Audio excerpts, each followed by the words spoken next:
Well, all right, good morning, everyone. Let's get started. Before we get into the program, I do want to make one sad announcement. I know there was an email that was circulated around. I'm not sure it's went to everyone, and particularly our overseas colleagues yet, but as all of you are aware, we lost a friend, a colleague in Teresa McKeever, recently, obviously an OTP and branch chief there. So I know made a lot of good friendships within our agency. We certainly mourn that loss and look forward to seeing more details to come about the arrangements for that. So with respect to this town hall, I would just like to open by asking a simple question. And the simple question is, do you like your job? Do you like your job? So think about that. You don't have to answer out loud. But we asked that question back in August when we did the climate assessment survey. So this town hall is really dedicated to the work that flowed out of that. I told you shortly after that time that we're not going to do surveys and not listen and not take action based on what we hear. So this town hall is about providing you an update on all that work that's take place and what those actions are that we're planning to take. So that's why you see my colleagues over here, and they'll have a chance to present their findings. When I ask myself that question, one of the things I always turn to, one of the best things about my job, and I do like my job a lot, but it's getting to represent this agency, getting to go out and talk up our agency. One of the things I discovered before I came here, I didn't even know what Foreign Agricultural Service was, and I'd been in the ag industry all my life. It's a very well-kept secret. We are a very well-kept secret. All the great work that you do, and part of what we're trying to do is change that. We need to increase our brand in a lot of respects, not just to get recognition. I don't care so much about that, but I care about improving the agency and our effectiveness and what we're able to do. So one of the recent trips I took to Nebraska, and I think I have Ryan to thank for sending me to Kearney, Nebraska in early March, where it was 6 below zero earlier this week. But I had the opportunity to stop in at University of Nebraska and talk to college students about Foreign Agricultural Service, about our internship programs, about careers here. And I think we need to do more of that. And that's part of what we're doing in that human capital work stream and that recruiting work stream. How are we identifying talent and bringing them into the agency? How are we conveying the message about all the great work we do and all the positive impact we have on American agriculture? So think about that in terms of, do you like your job? We'll circle back to that at the end. And we do want to, as always, leave time at the end of our program for questions. So be thinking of questions you may have at the end of the program before we end the hour of the town hall. So this is about climate assessment, but we're not going to get up here in front of everyone and not talk about what topic? Thrive. Right? So a lot of the prior discussions we've had have been centered around Thrive. So I want to give you a quick update from all the great work that's been happening since February 5th, since our last town hall meeting when we were together. So as you know, Thrive is a very comprehensive program that involves many, many things. So let's first talk about strategic planning. That's very advanced. It got hung up in terms of getting it approved through OBPA to be released. That's now occurred, so we're ready to release it. Expect that to come out the week of March 18th. The full comprehensive strategic plan for foreign agricultural services, but there'll be a lot more dialogue around that. You'll be hearing from me about that, and there'll be a lot of discussion about the sub-strategies, how that connects to you, the metrics, how we're going to do data-driven reviews, and other things that all tie into strategic planning and our strategic planning process. Organization design. How many of you are curious about organization design? I had several people come up and said, are we going to hear more at this meeting?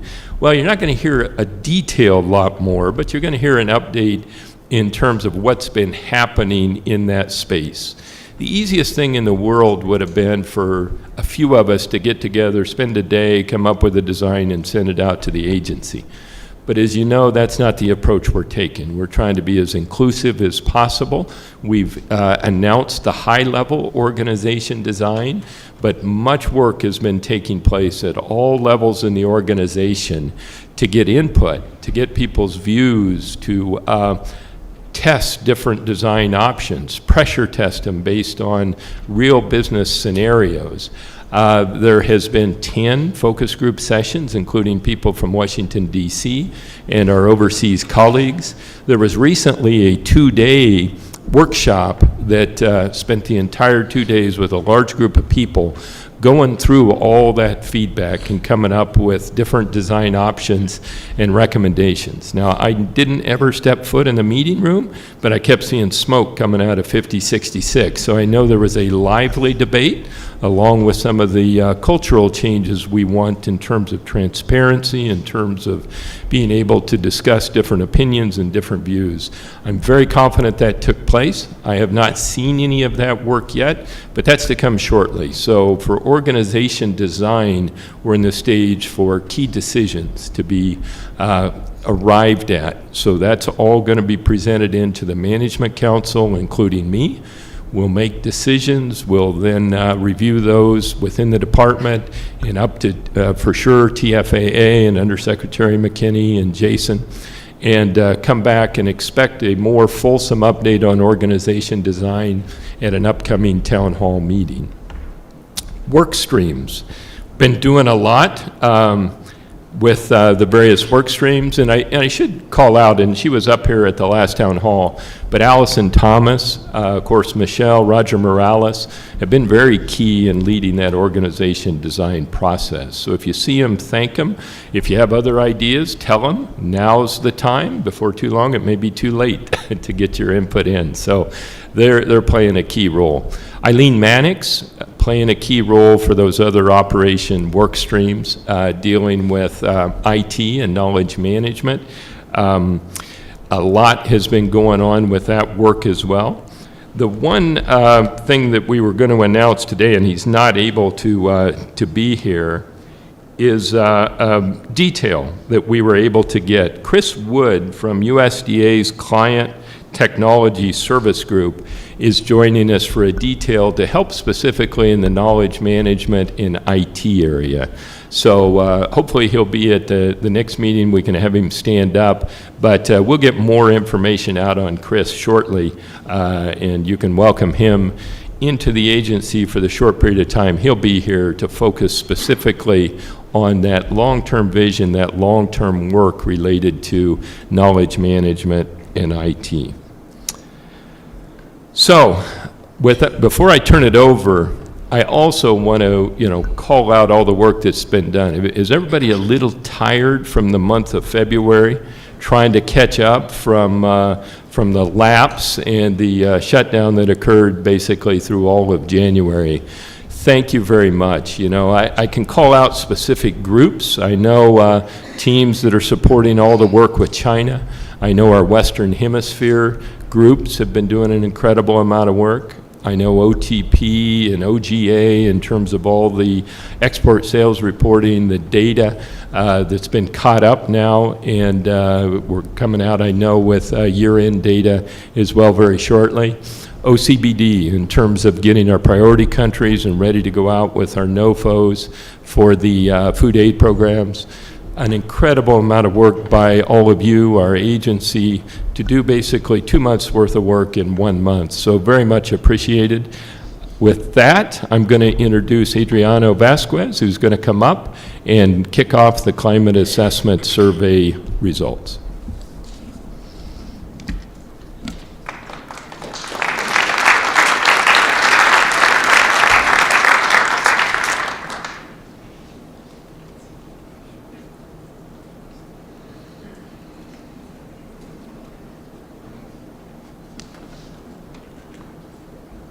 So I think that's the format for today's event. So first of all, Ken, thank you for the opportunity to be in front of this group.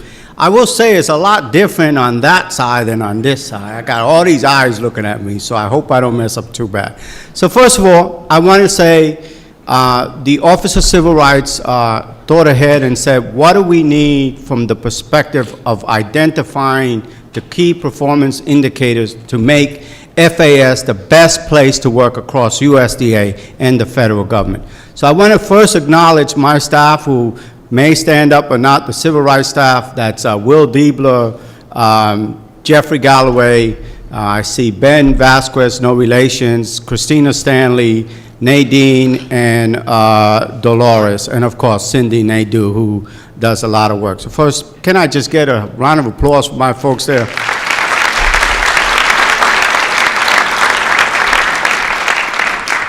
Thank you. So with that, I'm going to tell you what I'm going to discuss. I'm going to define today what a climate survey, or not define, why did we do the climate survey? Quite frankly, the climate survey, easily put, was basically to put in a way to measure what I was hearing throughout the agency. As you can imagine, the Civil Rights Office, we have one person who says this is a great place to work, and one person who says this is not a great place to work. So I wanted really to put an instrument together to capture the voices from the stakeholders. Who are those stakeholders? From my perspective, every one of you and those overseas who are not here, every one of the FAS personnel. That was my intent with the climate survey. And really we wanted to know, because I kept hearing FAS has toxic leadership and all these other things. I wanted to capture it so that the command team would hear it directly from the people who were saying it. That was one of the goals of the climate surveys. What did we hope to learn from the climate survey? What I just described. And then I wanted to know, a lot of times we focus on the threats and weakness of the organizations, but I also wanted in the SWOT analysis to learn the strengths and the opportunities for FAS, so that when the new administrator came in here, he would be able to use, he or she, in this case he, would be able to use that information to propel the organization forward. In other words, to lead change. Because a lot of folks were saying we needed to change the organizational culture across FAS. So that was primarily the intent of the climate survey. So first, I want to say thank you to each person here, the Schedule Bs, the GS, overseas, wherever you may be serving FAS's mission and performing the things to serve and make the lives of the American people better. I want to say thank you. So give yourself a round of applause for that.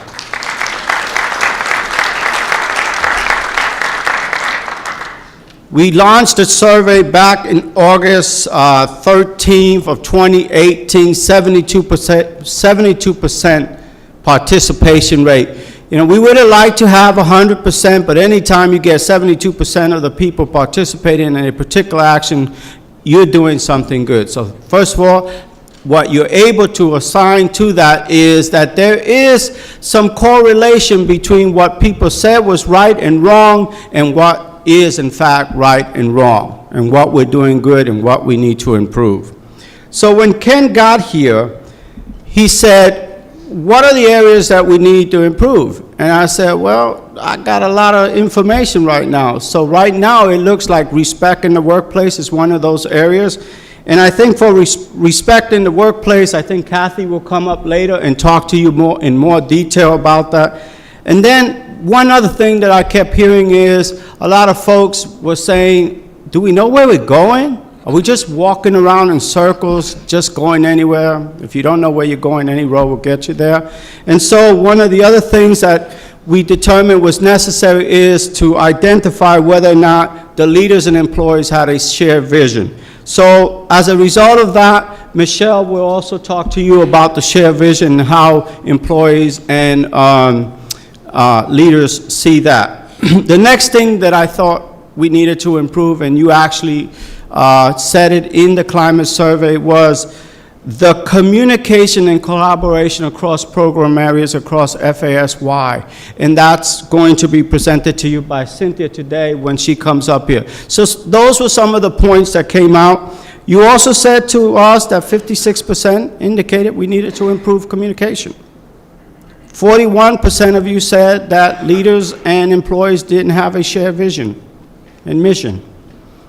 And 64% of you said that you either witnessed or were a byproduct of disrespect. And that's why Ken committed to formulating those teams to look into those details and see how we could improve that part of FAS. So with that, without further ado, I'm going to bring forward Michelle to talk about, I'm sorry, I'm being correct. I'm going to bring Kathy forward to talk to you about respect in the workplace. Thank you.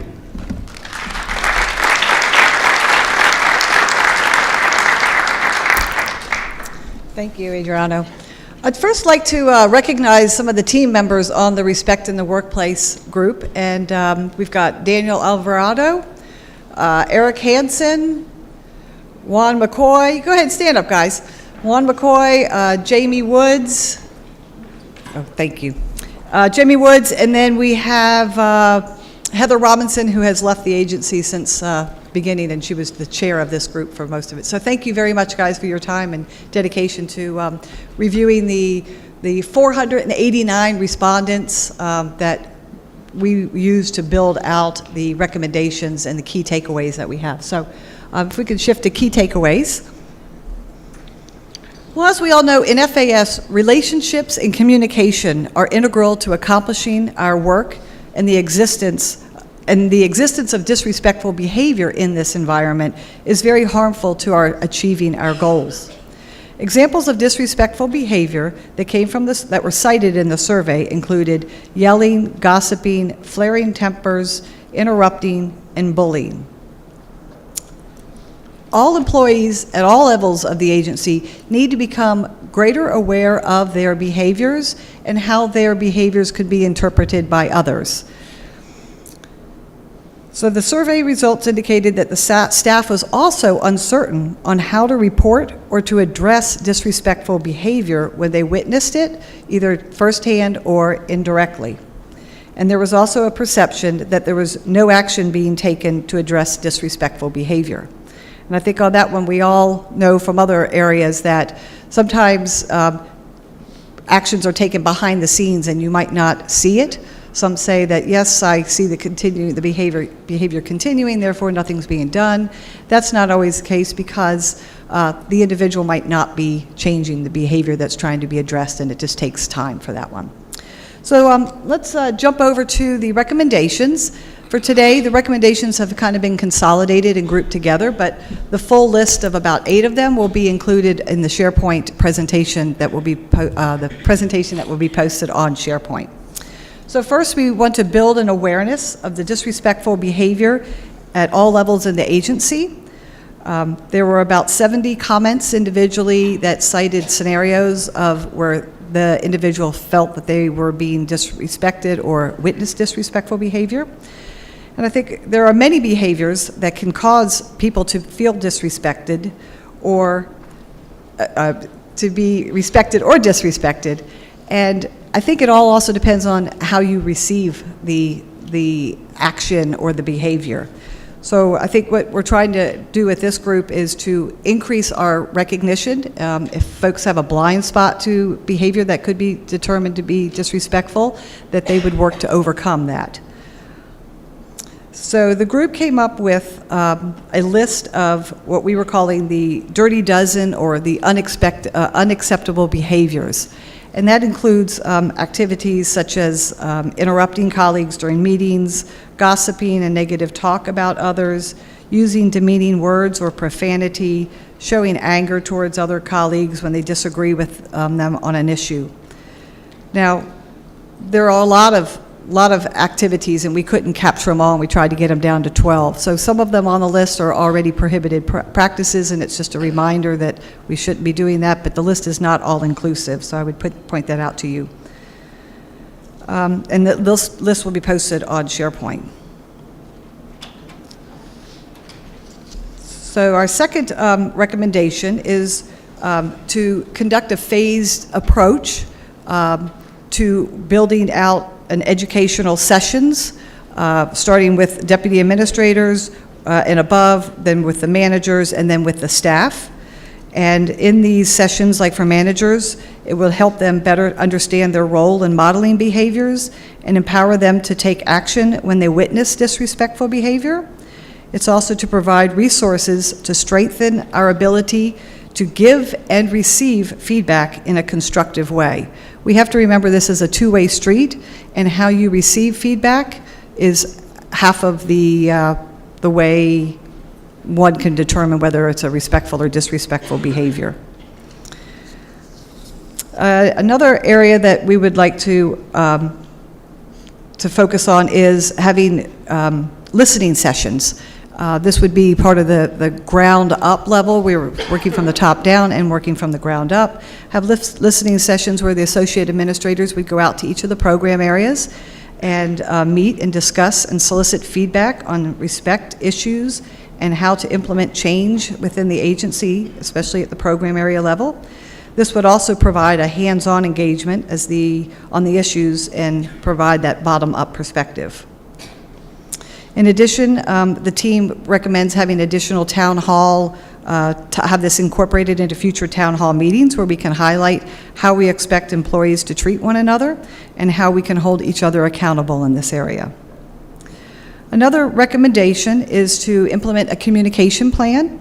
And this would consist of periodic emails from the administrator with links to TED Talks or YouTube videos, articles, books, just various resources that can help us build our capacity, our emotional intelligence in dealing with respectful behaviors and how to address when we find ourselves in a disrespectful environment.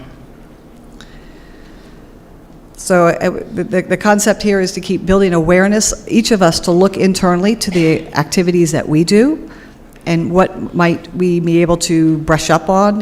Do we have a blind spot? Do we have some behaviors that are not respectful? How can we improve that? And also, how can we help one another with the emotional intelligence and being able to work in that work in that environment?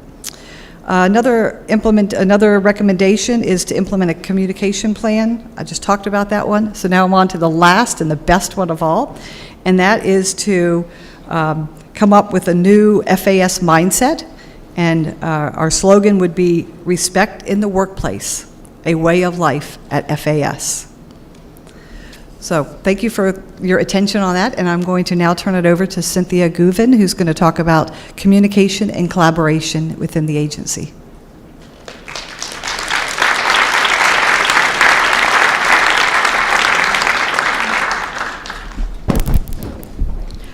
Good morning, everyone. First, I would like to thank and introduce my team members. I was asked to lead the communication and collaboration team, and we have a great team, one from each of the program areas, a Foreign Service officer based out in the field, and a locally employed staff. So if you're here, please stand up. If you're overseas or just not in the building, we thank you very much. Julio Maldonado, Lucas Blaustein, Barbara Chavez, Lee Gross, Emily Heimovitz, Agatha Kinsbury, Ella Flaherty, Marianne McElroy, Xavier Audran, and Anita Katial. Thank you very much.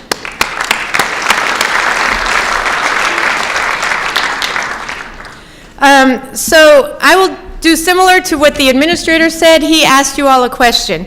Do you like your job? Of course you do. So I'm going to ask you, do you like to communicate? Do you like to collaborate? Of course you do. But what we found out is, how do you communicate? How do you collaborate? Not only within your own program area, but across program areas. And what we learned was that not everyone communicates and not everyone collaborates equally. We do not have a set standard for communicating and for collaborating within FAS.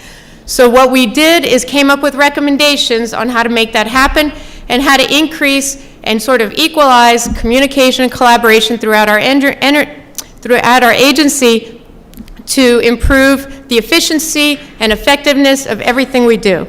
So first we came up with short-term actions. These are actions that would be done within the next 3 months. Firstly, we would require everyone to create a standard email signature. Easy peasy, right? Well, not so much. So we would like everybody to have a standard email signature and actually use it and implement it. Update all contact information. So sometimes when you're looking up somebody in the email Outlook system, their information in there is quite old. So all of that should be implemented. It doesn't take too much time, and that's something that we would like to recommend that be standard. Designate a point of contact responsible for updating the staff directories in the org chart, one in each program area. So not only if you're looking for somebody through email, but if you're looking for somebody in another program area, or even somebody who does takes care of a certain portfolio, you can find that out very quickly because they would be updated. Establish an anonymous suggestion box online. So a lot of people have ideas. We have these town halls. Now we're having them on a monthly basis, but people are still a bit nervous or a bit afraid of actually standing up in front of the administrator and asking questions. And currently we do not have a standard anonymous online way to post suggestions either before or after the town halls or any time. So we would recommend that. That way we can communicate anonymously. Record FAS events and trainings. I think we've done a much better job of doing that. Our team would just recommend that we continue to do that and make that available for all of those who are not able to be here in person, as well as trainings. Develop an internal communications capability. So we have a very good press office which deals with external communication. We do not yet have a dedicated internal communications officer or capability, so we would like to recommend that that becomes developed. We would also, a lot of people in our research, we learned that a lot of people do read the FAS Global and Notes to the Field on a weekly basis and appreciate it. However, they do not want to scroll back in their emails from weeks in the past to figure out what they received and where to find it. So if there could be a centralized location where everybody would know where to go look for prior Notes to the Field messages and FAS Global messages, that's one recommendation we would like to do. If that already exists, I think we just need to communicate where exactly that is and keep reminding everybody. Then we had medium-term recommendations. So within the next 3 to 9 months, we would recommend establishing an administrator's communication committee. So basically have one person from each of the program areas participate in this committee, and that committee would develop an internal communications guidance document, creating sort of a brand guide. So everything would be standardized, from the email signatures to the PowerPoint presentations here in Washington and overseas as well. We would also like for that team to help develop a FAS-wide training curriculum on communication technologies so we can make the most use of all of our IT equipment and software that we have. We would like to recommend that more visits from headquarters to posts overseas in order to communicate what's going on in Washington. Also bringing more LES back and more officers back to Washington to kind of decrease the gap that we have across the oceans. We would also like more robust feedback from FAS headquarters on gain reports, and we would like to have a dedicated gains officer. Then our long-term action recommendations are to identify new technology platforms for FAS communication. We're going to work very closely with the knowledge management team through Thrive. All of these, in fact, the respect, the shared vision, they're all tied in through communication and collaboration.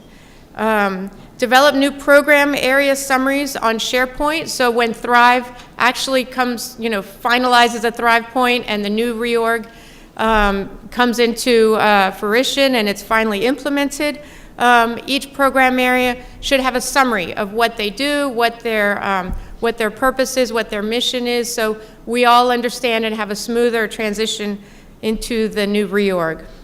Establish a communication officer position within each program area, or it could be part of somebody's duty to participate in that committee that we mentioned earlier. and incorporate the communication, collaboration, operating principles into performance plans and reviews. So basically, holding people accountable for communicating and collaborating in a standard way. Establish more physical collaborative workspaces. We understand this is difficult, but this is something that we received when we asked for feedback and input. It would be really, really nice to have places where you could just go and have kind of impromptu discussions on issues and debates without having to reserve a conference room or walk down the hall or keep having doors closed because meetings are already in progress. And then we would like to continue to have regional meetings on specific topics. For example, marketing topics or commodity topics, or just to bring people from all program areas together. We've done this in the past, but not systemically, so we would like to recommend that it be done a little bit more, more systemically. So the key takeaways and best practices are to be consistent and have a standard email signature, to work with your case support team to quickly update all of your contact information anytime it changes, to have an internal communication guidance document, and to create an internal communications officer position. So as you know, communications goes through everything, and we'll let Michelle tell you how she will communicate about the shared vision. Thank you.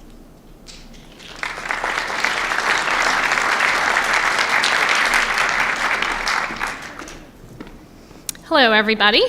I'm glad to be here today to talk about the shared vision, team's takeaways and recommendations to the senior leadership. Like my colleagues, I'm going to ask my team members to go ahead and stand. Leslie Ett, Marielle Ciavilla, Shane Danielson, Jamie Haig, Adam Branson, and Betsy Basinger. And they deserve a round of applause. To stand or not to stand, that's the question, right? I really do thank them for their participation in this group. They were outstanding. The dialogue that we had when we met was really very thoughtful, and I hope that that is conveyed in today's presentation. I'd also like to thank Adriano and his staff for hosting the climate assessment survey to begin with, and for Ken for giving the organization the space to have these conversations. I think it's been really important to all of us to be able to talk and work through these things together. So what did we look at? We looked at shared vision between leaders and employees on the future of FAS. All right, so I'm going to go to our key takeaways here, see if I can click and speak at the same time. What did we find? So our key takeaways, based on the data, excuse me, the data and the comments that we looked at from the survey results, are that FAS doesn't actually have a unified vision. We looked at old strategic plans, we looked at numerous things. There's really no clearly articulated unified vision for our organization. So that's a big one. Based on the comments to the questions related to this area, the group discussed various aspects of those comments, and we really felt like that there may be confusion between key terminology: mandate, mission, vision, and core values. And so that makes a big difference in how people answer that question, makes a big difference in what we look to guide our work and guide our organization, to guide behaviors, organizational habits, and our culture. As Cynthia's team noted on the communications front, because we have some internal communication challenges or weak internal communication practices, even if we did have a vision, the group really felt like it would be hard for people to kind of point to it and use it as sort of a guiding point for work at FAS.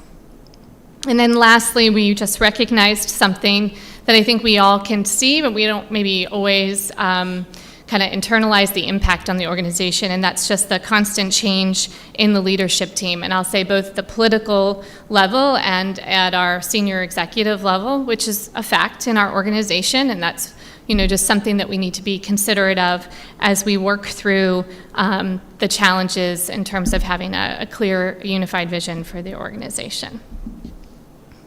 So our recommendations are fairly simple, and they're all on this slide, but I'll expound upon each item there. So the group talked about developing a vision, who should develop a vision, when should a vision be developed. We talked about some of this many times, and I think where we came out was we talked about developing a vision top down. You want a strong leader, you want a visionary, you want someone to be able to kind of tell you where we're going, how we're going to move forward. We talked about a bottom-up approach. A lot of our org design work and the Thrive work has been very inclusive and across kind of all parts of the organization to get that input. And ultimately where our group landed was considering some textbook research as well, is that a hybrid approach would fit our organization quite well. It would bring people together with leadership, all parts of the organization, to talk about how we move forward with a shared vision, where we're going. Then we talked about how we differentiate. We need to be able to talk through what the difference between a mandate, a mission, vision, and core values is, and how they can be useful to the organization. We're not going to change our mandate, in this process anyway, in the near future. Our mandate has been our mandate for quite some time.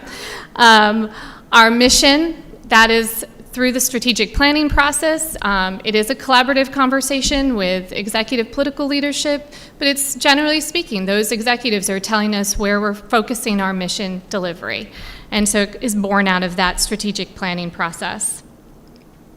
And then on vision, that's really something that we're looking forward. We're looking at the future. Where are we going? It's aspirational, it's inspirational, it's telling us who we are, what we do, why, and looking at that. And then the core values, of course, are those things that guide us and our culture, our behaviors on a daily basis, those core principles.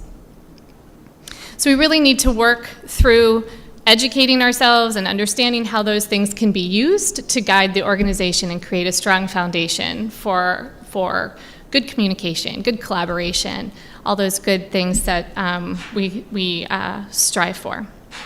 And then we need to communicate it. We need to do more than email communication. We need to have people understand that this vision is a benchmark for what we do in the organization. It should not just be part of conversations, but kind of we would develop organizational habits that sort of support that type of vision for the organization. And then we need to sustain it. And that's the hardest part. To make something truly evergreen is really true culture change. It's breathing it every day, focusing on it every day, cultivating it every day, developing positive organizational habits that embody that vision to guide our work. And that really truly is a challenge, but we think a challenge worth taking up. So with that, I'm going to pass the clicker to Ken.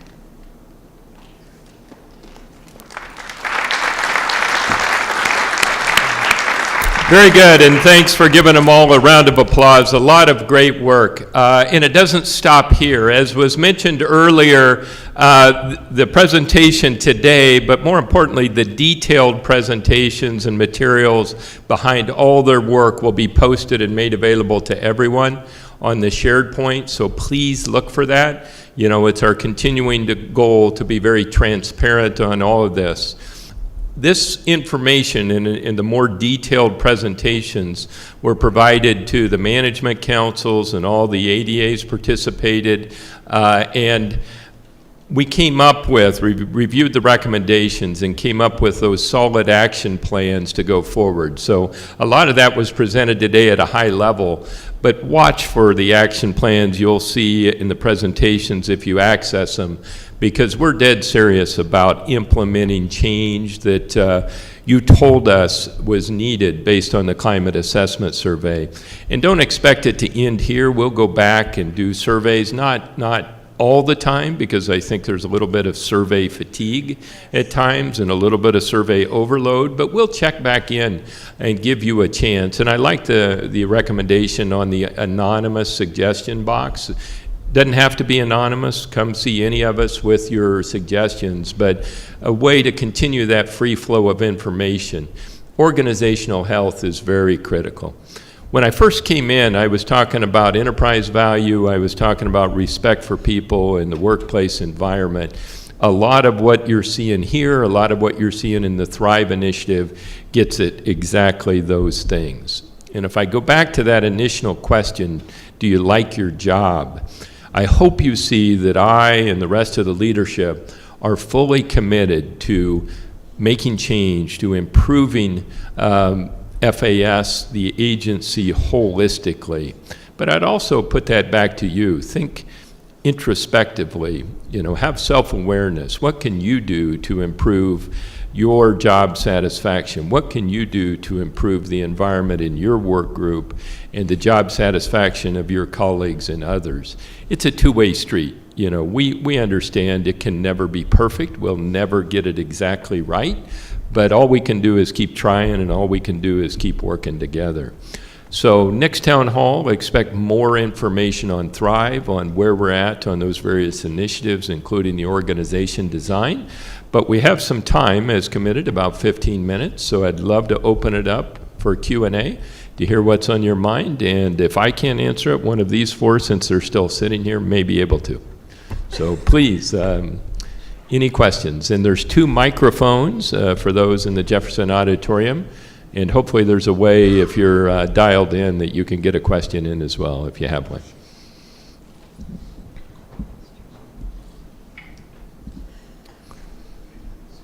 It's a quiet group.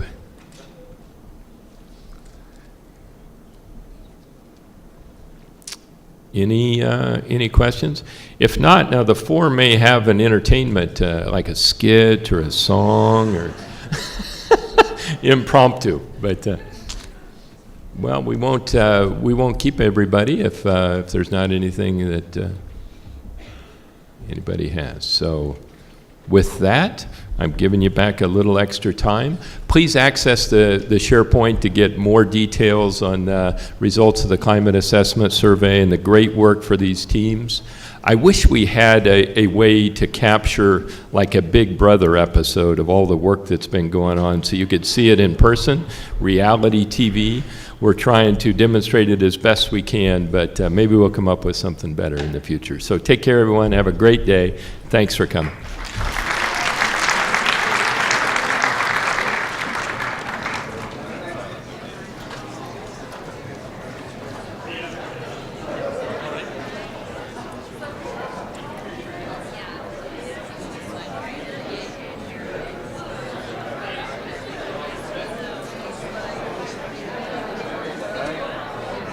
When did you get back from India? Back to the country early January, and then that was during the shutdown.